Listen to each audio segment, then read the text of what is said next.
नबी करीम की वफ़ात, गुस्ल, नमाज जनाजा और तदफीन का मरहला उम्मत के लिए एक अजीम सदमा था। सहाबा किराम रज़ी अल्लाह अन्हुम के लिए ये नाकाबिले बर्दाश्त गम था, लेकिन उन्होंने सब्र और हौसले से इन तमाम उमूर को मुकम्मल किया। आपका ज़ाहिरी तौर पर विसाल 12 रबीउल अव्वल 11 हिजरी को हज़रत आयशा रज़ी अल्लाह अन्हा के हुजरे में हुआ। नबी करीम की तबीयत 13 दिन पहले ख़राब हुई और बीमारी के अय्याम में भी अपने नमाजों की इमामत फरमाई, मगर आखिरी 3 दिन ये मुमकिन ना हो सका। आपका सर हज़रत आयशा रज़ी अल्लाह अन्हा की गोद में था जब अपने दुनिया से पर्दा फरमाया। आखिरी अल्फाज, ए अल्लाह मुझे आला रफ़ीक में शामिल फरमा। इसके बाद आपका दस्त मुबारक झक गया और दुनिया से पर्दा फरमा गए। बुखारी 4463, मुस्लिम 2444। नबी करीम की वफ़ात के बाद सहाबा किराम पर सदमे की कैफियत तारी थी। हज़रत अली रज़ी अल्लाह अन्हु, हज़रत अब्बास रज़ी अल्लाह अन्हु, हज़रत फ़ज़ल बिन अब्बास रज़ी अल्लाह अन्हु और हज़रत उसामा बिन ज़ैद रज़ी अल्लाह अन्हु ने गुस्ल का एहतमाम किया। गुस्ल के दौरान एक अजीब मोजिज़ा हुआ कि नबी करीम के जिस्म मुबारक से खुशबू आ रही थी और वो ऐसे लग रहे थे जैसे सो रहे हों।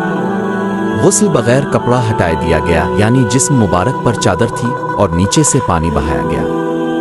गुस्ल के बाद कफन पहनाया गया जो 3 सफ़ेद कपड़ों पर मुश्तमिल था। नबी करीम की नमाज जनाजा आम जनाजों की तरह नहीं थी, बल्कि एक ख़ास तरतीब से अदा की गई। सहाबा किराम ने फैसला किया कि हर शख्स अलग अलग ग्रुप में आकर नमाज पढ़ता। सबसे पहले आपके ख़ानदान बनी हाशिम के अफराद ने नमाज जनाजा पढ़ी। फिर मुहाजिरीन, अंसार और आम सहाबा ने गिरोह दर गिरोह नमाज जनाजा पढ़ी। आखिर में ख्वातीन और बच्चों ने नमाज जनाजा अदा की। इस नमाज की कोई जमात नहीं हुई और कोई इमाम नहीं बनाया गया, क्योंकि अब की क़ियादत के बाद कोई भी इमाम बनने के लायक नहीं था। ये अमल तकरीबन 1 दिन और 1 रात तक जारी रहा। इब्न माजा 1619। नबी करीम की तदफीन। नबी करीम ने फरमाया था कि हर नबी को वहीं दफन किया जाता है जहां इसकी वफ़ात होती है, इसलिए आपको हज़रत आयशा रज़ी अल्लाह अन्हा के हुजरे में दफन किया गया। कब्र लहद साइड में खोदी गई जगह की शक्ल में बनाई गई, क्योंकि लहद नबी करीम की पसंद थी। कब्र मुबारक में उतरने वाले सहाबा किराम, हज़रत अली रज़ी अल्लाह अन्हु, हज़रत अब्बास रज़ी अल्लाह अन्हु, हज़रत फ़ज़ल बिन अब्बास रज़ी अल्लाह अन्हु, हज़रत क़स्म बिन अब्बास रज़ी अल्लाह अन्हु। कब्र मुबारक में खुशबूदार मिट्टी डाली गई और फिर मिट्टी बराबर की गई। नबी करीम की तदफीन के बाद सहाबा का गम। जब तदफीन मुकम्मल हो गई तो सहाबा किराम की आंखों से आंसू जारी थे।